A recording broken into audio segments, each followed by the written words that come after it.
ngaji. Di rumah boleh, didengarkan boleh, nggak didengarkan boleh. Ya, yang mendengarkan bagus, yang nggak mendengarkan juga bagus. Kalau kira-kira didengarkan nggak enak, silakan kupingnya disumpel pakai keset sambil mainan HP, kupingnya, itu enak orang terpengen itu. Ngaji gua wae. Nah, nima ya nimao, ya kita punya. Kowe padha-padha duwe kitab lha kok ngono. Ben maca dhewe-dhewe. Qala musannifu hadzal kitab rahimahullah wa radhiyallahu anhu bismillahirrahmanirrahim. Wal yuksir minad du'ai indal khatmi. Fa innaha sa'atun syarifatun mubarakatun. Qala musannifu hadzal kitab rahimahullah wa radhiyallahu anhu, berkata penyusun kitab ya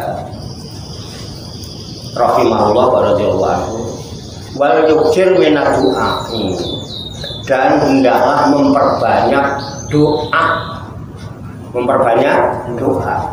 Kapan? Indal khatmi, ketika khotam Al-Quran. Jadi khotam Quran doa. Ya. Kenapa? Fa'innaha, maka sesungguhnya pada saat khotam Al-Quran itu saatun, ada satu saat syarifatun yang mulia, bahkan mubarakatun yang penuh barokah. Kita nggak tahu di saat mana doa kabul, di saat khotam Quran ini luar biasa Quran ya, benar jelas kalau khotamin Quran itu dihitung hurufnya kayak tak tahu huruf berapa. Khotam Quran berapa juta huruf? Coba hitung.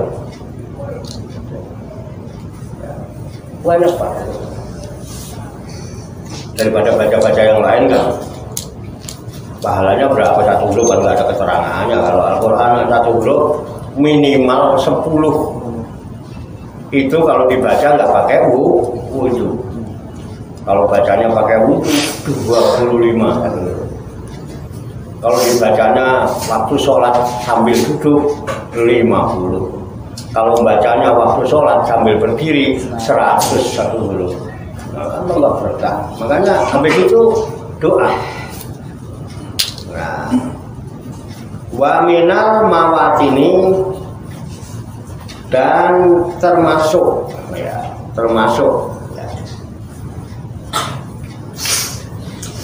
wa minal mawatini, dan termasuk mawatin, tempat-tempat allati yustajabu biha du'a.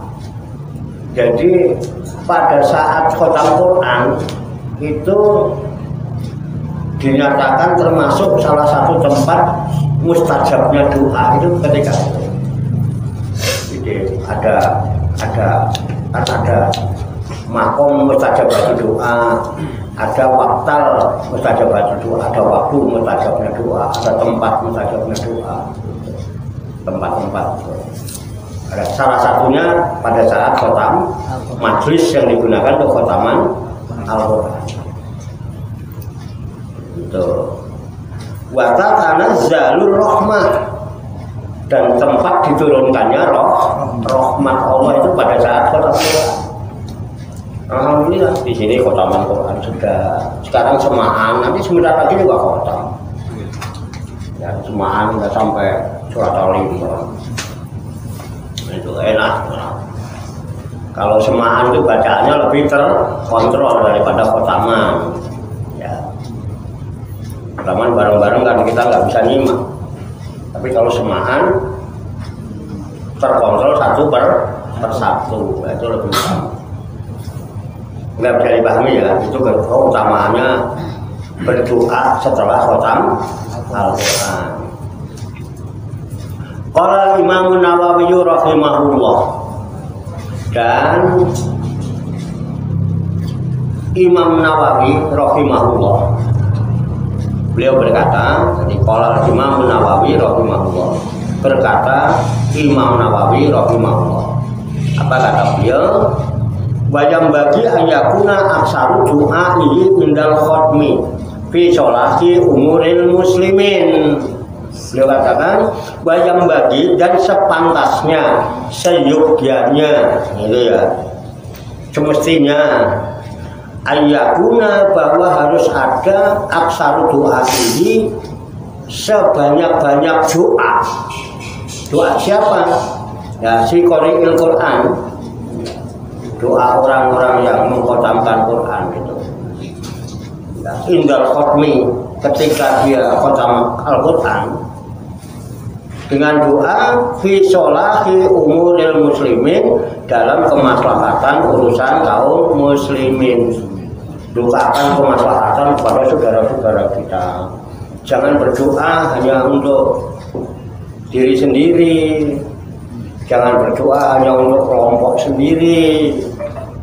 Kalau rahmatan lil alamin itu ya berdoa untuk seluruh makhluk. Contohnya yang kita suka doa, pertama kita doa salam sembuh, sehat, selamat, sejahtera, bahagia, sukses untuk kita semua, barokah, manfaat di sini wa dunya wal akhirah. Itu doa untuk siapa?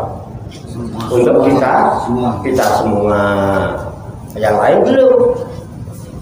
Nah, kita semua yang di sini. Nah, setelah itu doa lagi, Rahayu Sagung Dumadi. Rahayu Sagung Dumadi itu artinya semoga seluruh makhluk di alam semesta. Nah, makhluk di alam semesta itu ya baik yang kelihatan maupun yang tidak kelihatan. Ini ada makhluk yang nggak kelihatan loh, Pak, yang kita. Ya, ada kelihatan nggak kelihatan. Ada tikus yang nggak kelihatan juga. Ada tikus ngumpet, ada semut, ada cecak yang nggak kelihatan juga. Jin nggak kelihatan malah. Baik yang kelihatan maupun yang nggak kelihatan. Di setiap ruang dan waktu, di ruang mana aja, waktunya kapan aja, kita doakan. Di ruang mana, pada waktu apa, kita doakan semua. Pada segala tingkatan, tingkatan yang paling rendah sampai tingkatan yang paling tinggi, kita doakan. Semoga senantiasa mendapatkan ketenangan. Mereka juga butuh ketenangan, ya, ketentraman. Ini kebutuhan orang semua, makhluk semua pengen kenyamanan, butuh kenyamanan, ya kan? Butuh kedamaian, butuh keselamatan, butuh kesejahteraan, butuh kebahagiaan dari Allah Subhanahu wa Ta'ala. Itu Rahayu Sagung Dumadi, doa rahmatan lil alamin. Cuman orang nggak paham. Rahayu ya isinya itu tenang, tentram, nyaman, damai, selamat, sejahtera, bahagia. Itu Rahayu Sagung Dumadi, itu untuk semua makhluk yang diciptakan, yang dijadikan dumadi, ke seluruh yang diciptakan Allah, seluruh ciptaan Allah.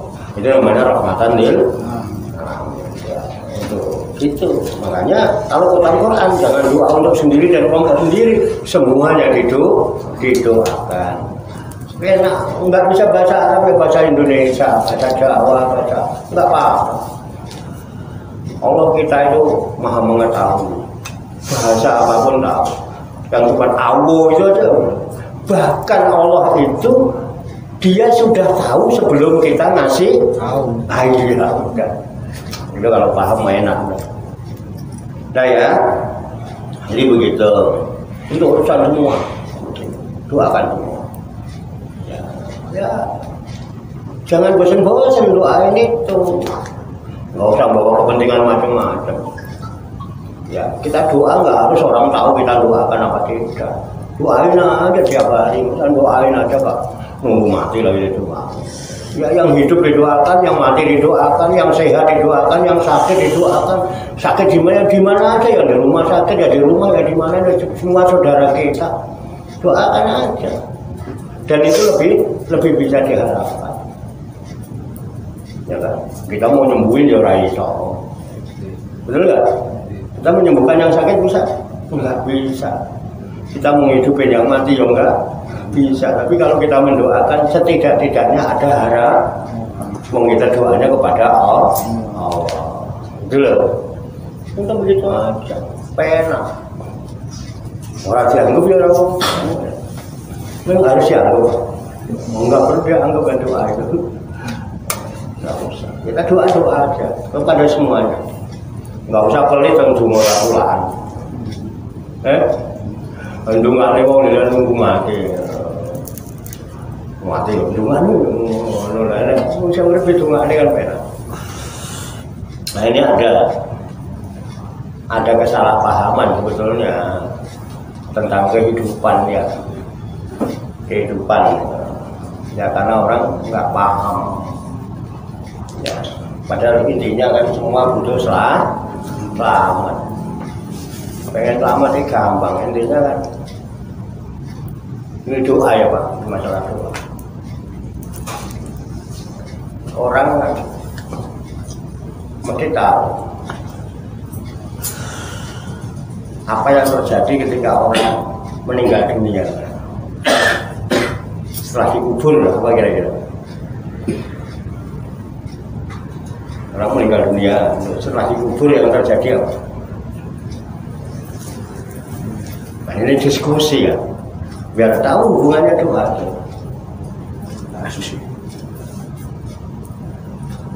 Rasa wajib enggak salah, enggak bakal disalahkan. Di sini enggak ada salah, enggak ada benar gitu. Mau diskusi. Apa yang terjadi setelah dikubur?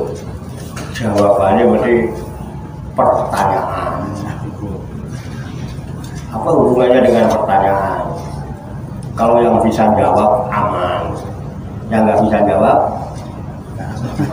nah, terus nanyanya itu sendiri apa banyak orang? Sendiri.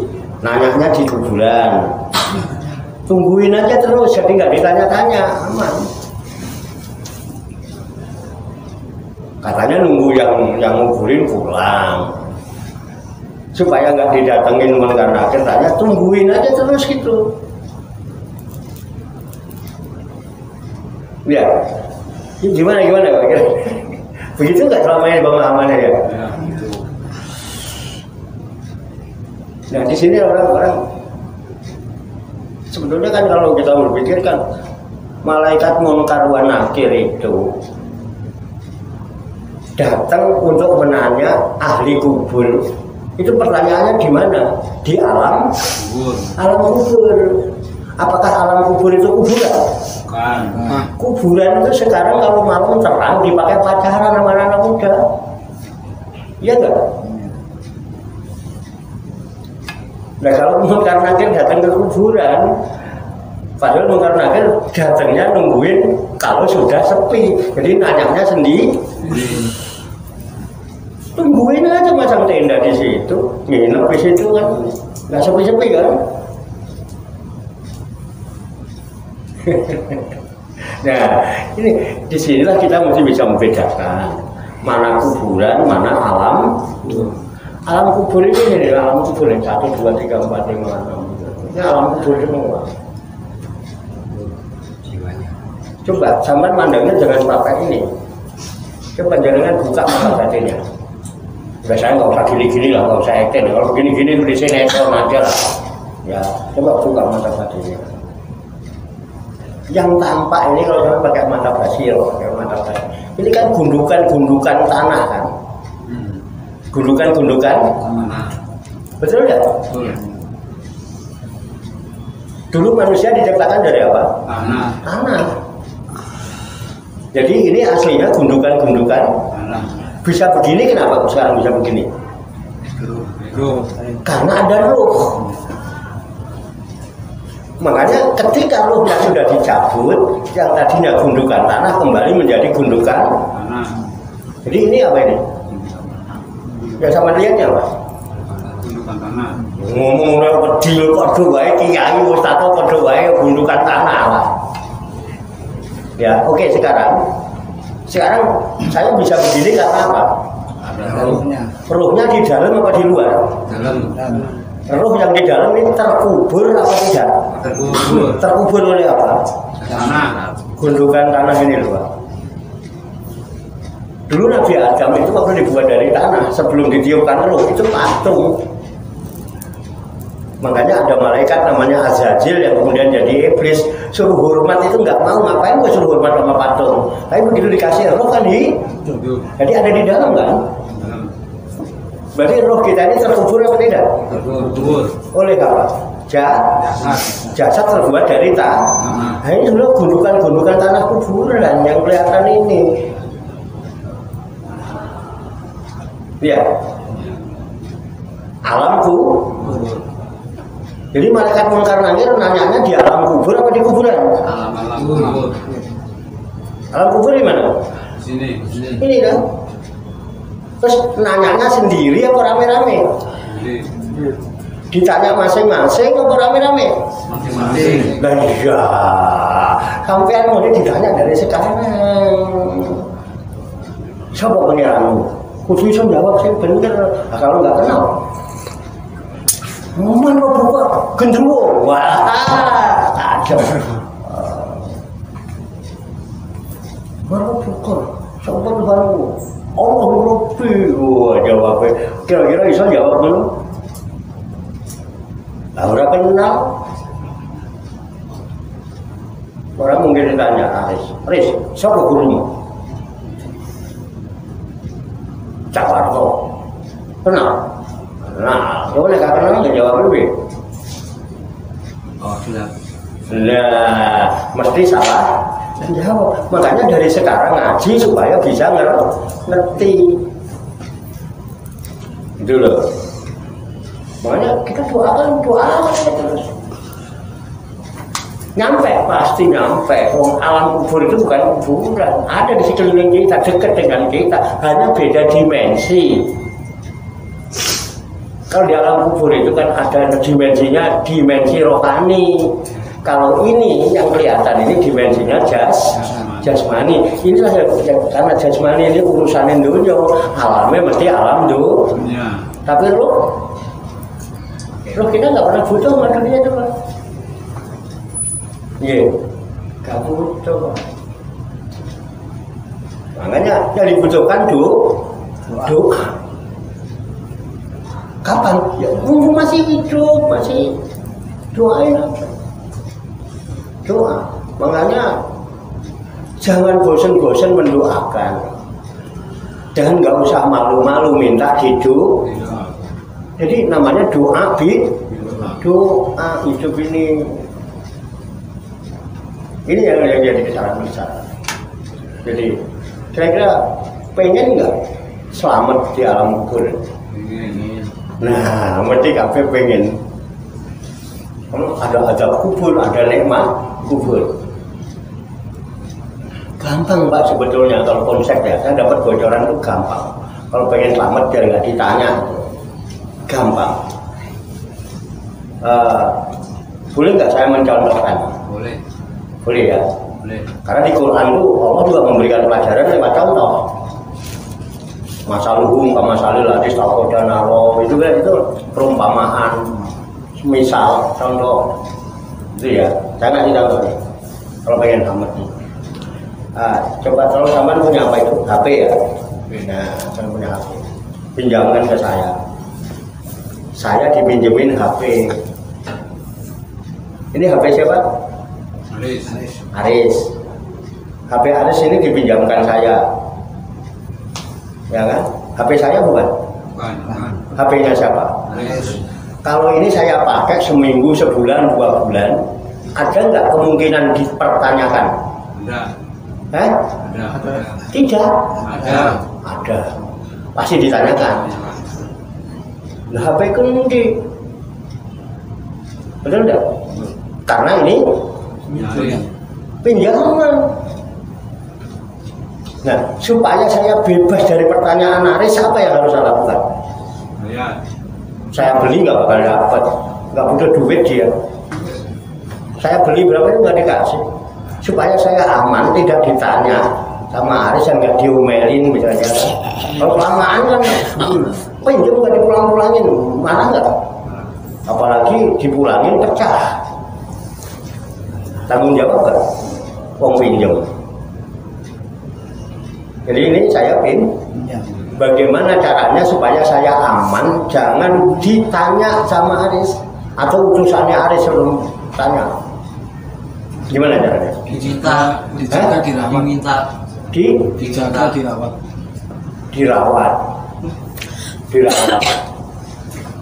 Padahal dia juga ngaruhan kok orang balik-balik kan. Minta dibayar. Semuanya Setahun tanggung. Buat apa aja sih setahun nggak dipulang-pulang ditanya nggak kira-kira? Tanya. Dipakai apa aja sih? Terus korek-korek. Oh, lah kok ini sih deh, misalnya gambar burung, Terserah Aris, Pak. gampang Pak. Kita ngerawat HP ini, jujur, bisa saya ngerawat HP ini yang saya pinjam, bisa. Misalnya ini baru, tak pakai setahun tak rawat, bisa ini? Nggak mungkin kita bisa ngerawat, mesti rusak. Minimal berkurang kualitasnya, minimal lecet, burem kacanya. Dipertanyakan nggak kalau burem?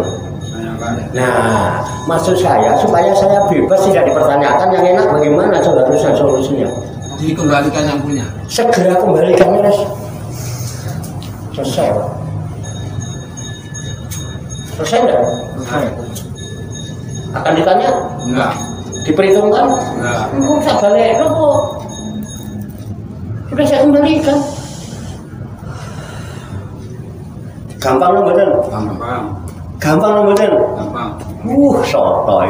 Ngono iku kudu dipikir kok ngomong jawab gampang kudune dipikir. Gampang tenan lho piye? Gampang dibalik. Aslinya nggak tahu ya kan? Aslinya itu nggak tahu Pak. Tahu apa? Yang gampang apa? Apa tadi? Sekarang gini, dulu kita dibuat dari tanah. Aku setelah itu saripati tanah yang terbentuk menjadi sperma kan, ya kan? Kan belum bisa apa-apa, belumnya apa. Kemudian setelah terbentuk bayinya, kan kemudian ditiupkan roh kan. Kan waktu kita masih di perut kan belum hidup. Setelah 120 hari ditiupkan roh baru hidup kan kita. Berarti dulu kita punya hidup nggak? Kita punya hidup nggak? Terus sekarang hidup. Ini punya siapa? Hidup ini punya siapa? Tuh diam ya Bapak. Punya Rob. Punya Allah ya kan. Apa pokoknya udah nggak apa-apa biar dipikir kok. Jadi hidup ini punya, bukan punya sampean dong. Bukan. Nah setelah hidup, sekarang kita bisa melihat. Waktu belum hidup belum bisa melihat kan? Waktu kita di rahim belum dikasih roh, bisa melihat? Nggak bisa melihat. Terus sekarang kalau hidup itu milik Allah, kita bisa melihat karena hidup. Sekarang melihat ini punya siapa penglihatan ini? Allah. Punya Allah. Terus dengan hidup kita mendengar. Lalu pendengaran ini punya siapa? Allah. Punya siapa? Allah. Oke ya. Nah, kemudian ada keinginan untuk mendengar. Keinginan, kehendak, ini kehendak punya siapa? Allah. Nah, terus kita punya kekuatan, punya kemampuan, punya kekuasaan. Nah, ini kekuasaannya siapa? Allah. Kemampuan siapa? Allah. Terus sekarang mampu, punya kekuatan, mampu bisa bicara. Bicara ini bicaranya siapa? Allah. Loh yang pakai siapa? Saya. Loh, statusnya kita ini pemilik apa peminjam? Peminjam. Lah kok ngakoni? Sotoy. Lah kok dihakoni? Sekarang dihakoni kan Pak? Ya. Siapa yang punya mobil atau sepeda motor saya pinjam, dipinjamkan saya. Ya. Kemudian saya bikin BPKB lagi, nama saya. Boleh nggak? Enggak. Hah? Enggak. Enggak. Marah nggak? Marah. Apalagi tak jual. Oke. Biar. Oke. Loh, sehingga nanti ada BPKB nama Pak Idris, ada BPKB nama Pak Warto dari mobil yang sama. Oke. Apa namanya ini? Penggandaan. Penggandaan itu apa namanya? Sekutu. Sekutu itu apa? Si Sirik. Musyaroh Musyarakah. Musyarakah musyrik. Anu, Pinter aja. dipertanyakan enggak? Oh, tanyakan. Pertanyakan. Itu milikku, kok akoni. Loh. Terus kita ada, ya kan? Yang punya ada siapa? Lah kok bu akoni? Berarti ada dua ini. Nah, musyrik itu bersekutu nih musyrik. Pinjaman loh diakoni. Pinjaman loh dibalik nama coba. Digugat nggak gitu? Bukan. Coba. Kalau dibalik nama itu tanah wakaf. Terus dijual barang. Tapi apa juga tutup masalah bro. Masalah. Musyrik bro. Persekutuan. Terus kita mendukung. Mendukung berjamaah apa? Persekutu. Itu nggak kita sadari kan? Jadi selama ini kita masih apa? Aku. Aku ya mengisahkan Tuhan. Jadi nanti dipertanyakan nggak kira-kira? Ini pertanyaan. Kenapa? Butuh. Kok gunakan terus, kok pakai terus, dan kok akui malah kok balik nama, masalah nggak?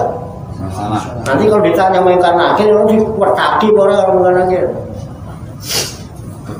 Nah makanya tanya dari sekarang dong. Mungkin kita bisa menjawab Allahu Rabbi. Sedangkan kita sudah kayak Tuhan, yang ingin Tuhan, yang ingin Tuhan apa enggak? Menduakan. Lah iya, mataku, maksud matamu. Kok untuk apa nih? Jadi supaya kita selamat, aman, nggak ditakoni, gimana enaknya? Kembalikan. Dijaga, dirawat, bisa. Oh makin lama makin buruk ini pandangan, makin lama makin rasa budak, bisa. Perawat bisa. Nah, yang paling aman biar nggak jadi pertanyaan gimana? Serahkan kembali. Serahkan kembali. Apaan? Serahkan kembali. Kembalikan. Apaan dong? Dikembalikan. Segera dikembalikan. Jangan sampai dipaksa. Balik lo coba aku nih. Ya Allah, mulai malam hari ini, saat ini, sekarang, di sini, wujudku adalah sebetulnya wujudmu. Maka aku kembalikan wujudmu ini kepadamu. Ini milikmu. Sekarang, saat ini, di sini, hidup ini aku kembalikan. Hidup ini hidupmu. Pandangan aku kembalikan, ini pandangan. Pendengaran aku kembalikan, ini pendengaran. Keinginan aku kembalikan, ini keinginan. Kekuatan, kudrat milik. Halo, tangan, ucapan milikmu. Aman nggak? Terus kita nggak ada beban. Kita kan ngomong kadang-kadang beban kan ngomong. Pakai grogi dulu barang itu kan karena terbebani oleh omongan. Karena ngakoni bentuknya omongan. Coba nih wujud omonganmu kok lakukan terbebani oleh omonganmu. Kenapa kok bukan pandanganmu kok terbebani oleh pandangan? Halo, kok terbebani oleh pandangan? Enak nggak diserahkan? Diserahkan kembali, kembalikan, serahkan kepada pemiliknya. Aman nggak? Nah, menyerahkan itu namanya muslim. Halo. Loh. Wujud mutlak. Wujudnya Allah. Wujudnya Allah. Sifatnya Allah. Sifat apa? Kudratnya Allah. Irodatnya Allah. Ilmu ini Gusti Allah kok terbebani sama dengan ilmu, bukan ilmu. Kembaliin, kenapa? Nggak ditanya ilmu ada Allah yang menyampaikan juga kalamu.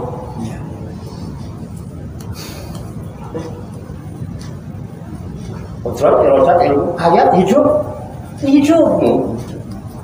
Aku nggak punya hidup. Sama pendengaranmu, basar. Pandangan, penglihatanmu,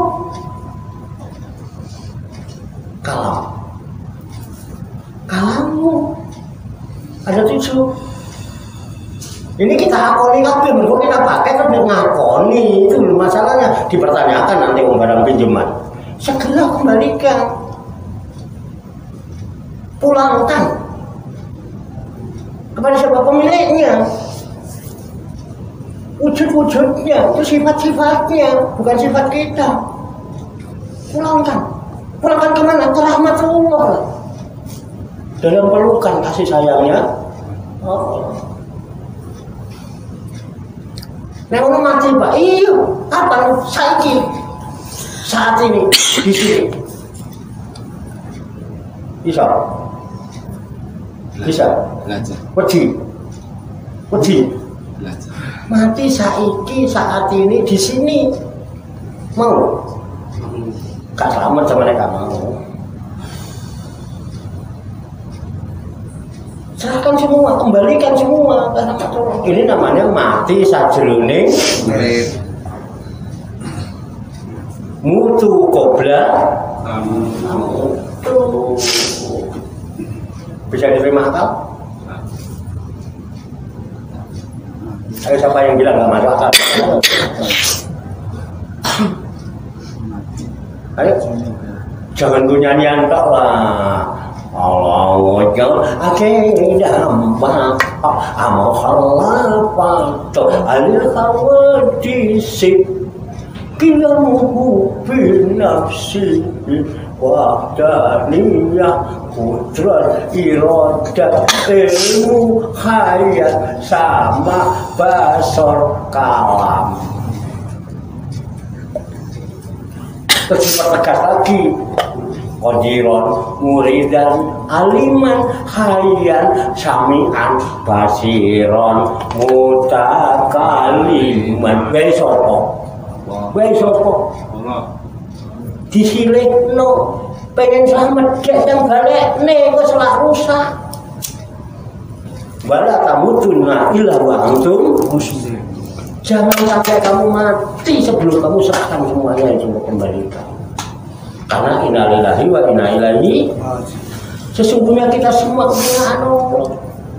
Kita mau dipinjemin hidup ini, kembalikan. Benar. Kapan? Sekarang, saat ini, di sini.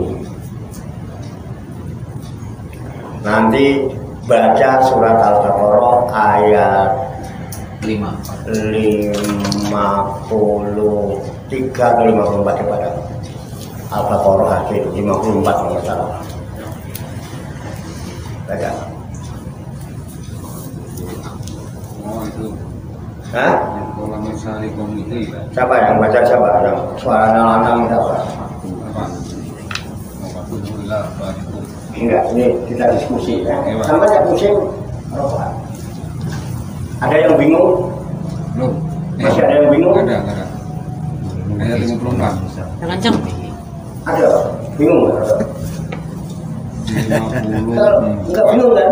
Iya, enggak apa-apa. Bingung berarti paham. Tapi kalau ada yang bingung juga saya senang. A'udzubillahi minasyaitonirrajim. Bismillahirrahmanirrahim. Wa idz qala Musa liqaumihi ya qaumi innakum zalamtum anfusakum bittikhadikumul ijla fatubu ila barikum faqtulu anfusakum zalikum khairul lakum inda barikum fataba alaikum innahu huwat tawwabur rahim.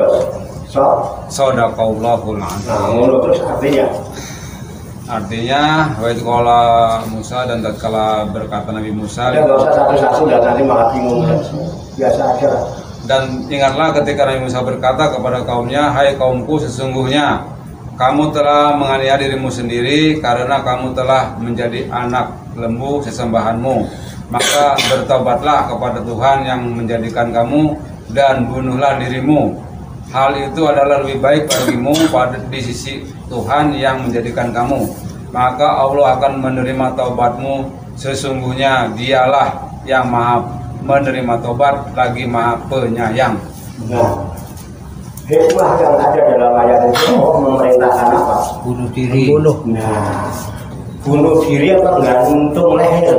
Bunuh diri itu jiwanya, jiwa yang serakah tadi itu, yang bukan miliknya diakoni, pinjem tapi nggak dipulang-pulangin, giliran diambil yang punya malah rusak. Dolim nggak? Dolim apa tidak? Itu maksudnya. Bukan gantung diri, bukan motong, kan judulnya jiwamu yang serakah itu.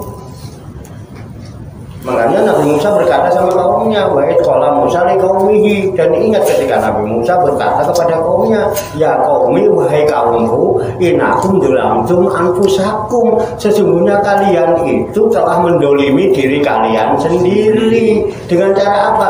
Bittikhadzikumul ijla, dengan kamu mengambil patung anak sapi sebagai sesembahan. Artinya engkau menjadikan Tuhan-Tuhan selain Allah. Gambarannya sapi, udah sapi, betul tak? Dolimi diri sendiri, bahkan menjadikan dirinya sebagai tuh saingannya tuh apanya? Dirinya, nafsunya, akhirnya mempertuhankan hawa nafsu. Nilai rajin balik-balik. Kalau pinjam wajib mengembang. Kalau ngutang wajib, nah itu paham. Zaman ngutang kan bayar-bayar kira-kira ditanggung. Diomelin enggak? Kalau orangnya bijaksana tidak. Apa sudah sedekahnya wae ngono. Ya, bijaksana namanya. Udah minjem nggak dipulang-pulangin, dan dia ambil rusak, kira-kira beruntung nggak? Nah itu namanya mendolimi diri sendiri. Nah, kita ini barang pinjaman semua, terus diakui lagi dibalik nama malah. Dalam itu mampu sakum betekol digumul ijla. Apa solusinya? Bagumul ijla. Apa? Coba dilanjutin itu. Fatubu ila barikum. Fatubu ila barikum. Fatubu ila barikum. Tidak ada kata lain. Fatubu, maka bertobatlah kalian, muatabahlah kalian ila barikum, kepada Tuhan yang menjadikan kamu itu. Balik no. Tobat itu Pak, bukan astagfirullahaladzim, bukan itu. Tubuh itu kata kita apa ya? Tubuh taubatan, kembalikan diri kita ini, kembalikan ila barikum, kepada siapa? Tuhan yang menjadikan kamu. Karena kamu itu dijadikan oleh Tuhan, maka semua yang ada pada dirimu itu kepunyaan Tuhan. Kamu hanya dipinjemi. Nah, pengen aman segera kembalikan. Tubuh itu tuh ada nasuh. Astagfirullahaladzim, astagfirullahaladzim, ngantuk-ngantuk ngono kae. Astagfirullahaladzim, kalau jawab amin kan harusnya bercahaya kene sing cahaya kene ne. Akhirnya berzikir bermuasabah malah galu putang-pating enggak karuan. Kok cahayanya kok dari situ bukan dari dada. Ngono. Tahu saya. Tapi mau apa malah mencorong cahayanya kae kok kuno ora kok. Enggak, orang jauh. Jadi kembali artinya fatubu ila, kembalikan kepada Tuhan yang menjadikan kamu, karena cuma itu miliknya. Fatubu ila bariikum, kalau itu mau lakukan zalikum khairul lakum, hal itu lebih baik bagi kamu. Faktulu anfusakum, caranya apa? Bunuh dirimu. Artinya apa? Dengan mengembalikan, mati sebelum mengembalikan semua yang bukan milik kita kepada Allah, kembalikan kepada Allah. Artinya serahkan semua dirimu itu kepada Allah, serahkan dirimu, kembalikan semua itu kepada Allah. Itu yang disebut berserah diri. Aman nggak? Berserah diri itu disebut muslim. Islam artinya berserah diri. Orang yang berserah diri kepada Allah namanya muslim. Udah diserahkan kok, aman nggak? Aman. Ditanya nggak? Nggak. Udah diserahin. Dalikum khairul lakum inda bariikum. Asal kamu kata bariikum, faktulu caranya faktulu anfusakum. Gusno kali dasarnya itu. Mati sebelum mati. Makanya kita harus belajar. Jadi belajar meninggalkan dunia sebelum dipaksa untuk meninggalkan dunia, karena dunia ini mempunyai dua sifat yang jahat. Kalau tidak dunia yang meninggalkan kita, kita cepat atau lambat dipaksa untuk meninggalkan dunia. Lagi seneng-senengnya cinta dunia, dunia meninggalkan. Atit nih. Lagi cinta-cinta sama dunia dipaksa suruh ninggalin. Atit ya. Itu kembalikan. Muncul kok belakang itu. Gitu caranya. Fatubu ila bariikum faktulu anfusakum, suruh bunuh diri, mati sajroning urip. Zalikum khairul lakum, itu lebih baik bagi kalian inda bariikum, kepada di sisi Tuhan yang menjadikan kamu. Innahu huwa tawwabur, sesungguhnya Dia Maha menerima. Asal kau kembalikan dia, kau kembali pasti diterima dalam pelukan kasih sayangnya. Asal kau kembalikan, diterima dalam pelukan kasih sayangnya. Ada dalam pelukan kasih sayangnya.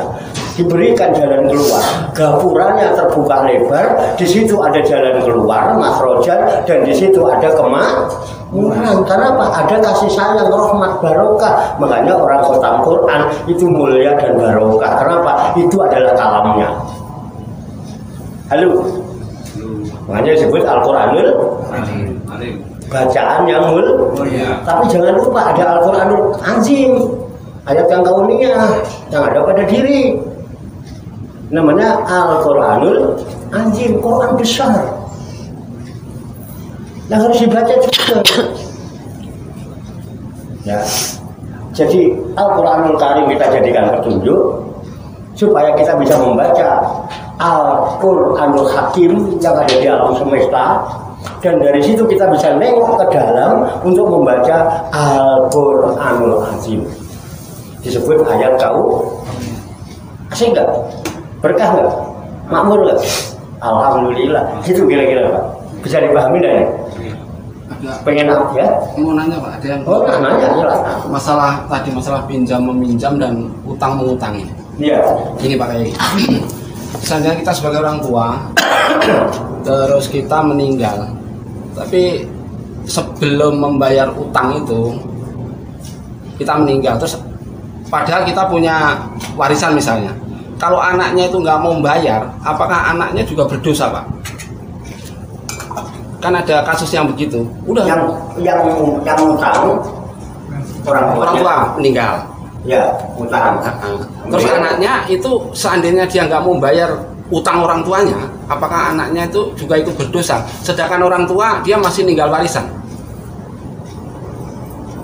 Orang tua meninggalkan warisan atau tidak meninggalkan warisan, kalau memang terbukti orang tua punya utang, anak wajib membayar. Ahli waris. Makanya ketika ada orang meninggal, pasti kita bicara dengan masyarakat.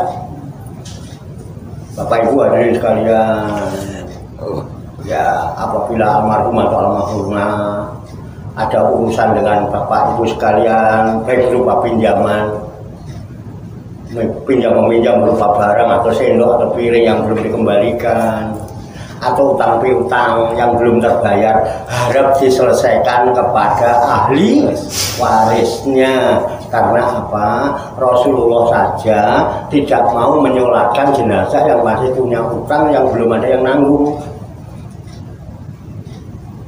Nah, jangan dia punya ahli waris, punya anak. Sekarang seandainya orang tua nggak ninggalin warisan apa-apa, apa anaknya nggak wajib bayar? Tetaplah harus minimal menanggung. Cara menanggung bagaimana? Ya kalau ada dibayar, kalau belum ada tempo atau bagaimana mengadakan perjanjian dengan piutangnya untuk menyelesaikan. Kalau memang ternyata piutangnya yang minjamkan orang yang bijaksana, ya udahlah saya ikhlaskan saja, banyak kok yang begitu. Ya udah mau ada saya udah nggak itu udah saya ikhlas saja nggak ada beban. Tapi kan ada yang menyelesaikan, minimal ada omong, paham Mbak? Oh, iya, iya, emang itu berutang sampai mati. Makanya ada orang sebetulnya dia mati saat itu, udah jelas masuk surga, karena ada utang yang belum terbayar nggak jadi. Maka minimal ada nanggung, dan saya yang nanggung, saya yang bayar, aman. Saya nggak pernah pikir panjang kalau urusan itu. Saya yang bayar, aman. Loh, nggak tahu bagaimana caranya saya membayar. Yang penting kan urusannya selesai. Yang berhubungan dengan utang paham Pak ya? Itu kira-kira Pak. Bisa dipahami? Bisa diterima? Kalau memang nggak bisa diterima, itu nggak apa-apa Pak. Coba apa yang kira-kira jadi masalah? Soalnya kalau kasus-kasus di kampung itu juga ada kasus yang begitu Pak. Begitu ditagih, ya kasus sebagai ahli warisnya itu nggak tahu menahu. Duh, nggak boleh. Ya udah kalau mau tagih di kuburan sana gitu. Jadi akhirnya itu, gitu loh Pak Kiai. Sering kejadian begitu. Iya. Itu orang gendeng itu masa mau nagih nama kuburan. Masalah dia merasa apa ya? Merasa nggak punya tanggungan, terus utang punya utang itu untuk apa juga keluarganya nggak tahu gitu masalahnya. Sekarang dia bisa lahir ke alam dunia itu siapa? Iya, karena orang yang ngurusi. Iya, orang tua. Nah iya, masa nggak ada rasa ini dengan orang tua? Masa ngurusin orang tuanya gitu aja nggak mau? Bilang nggak ada tanggungan, nggak pantas lah kalau ada anak begitu. Iya. Itu ada yang begitu. Ya 1-2 ada sih Pak. Ya, ada yang untung bukan anak saya. Lagi nggak banyak sih. Oh, anak saya tak kirim ke pondok pesantren.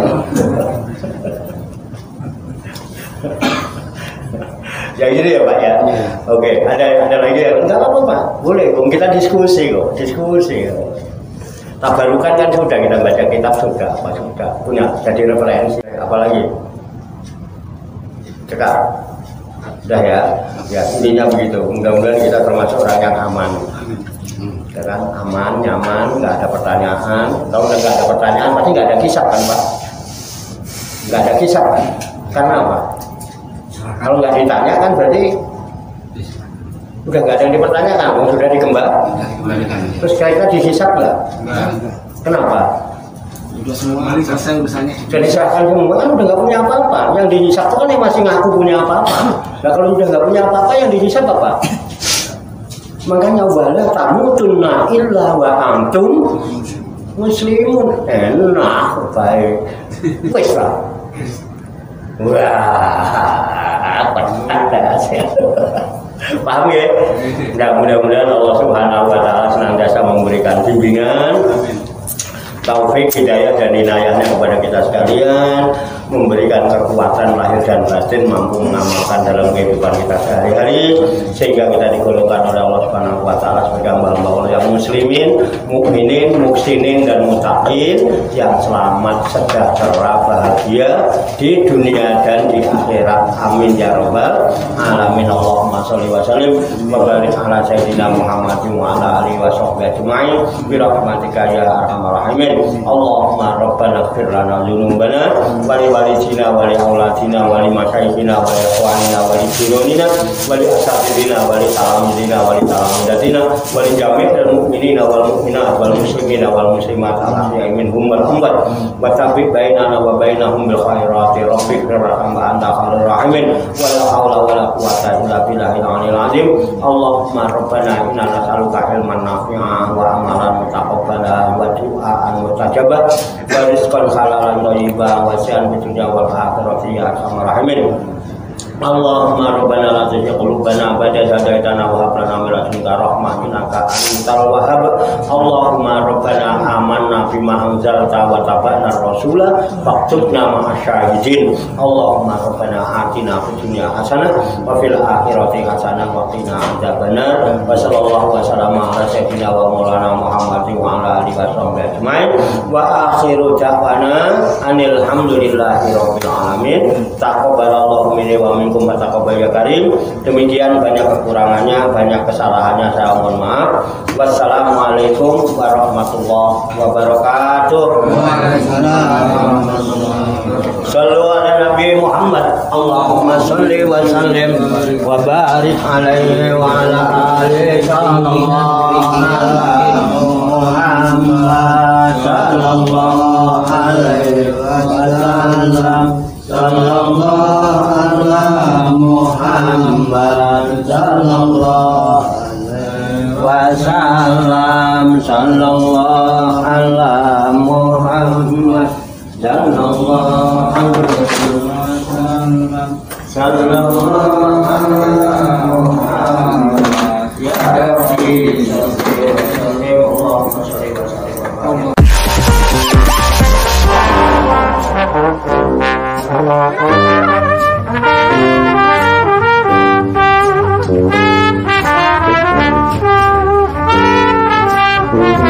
Thank you.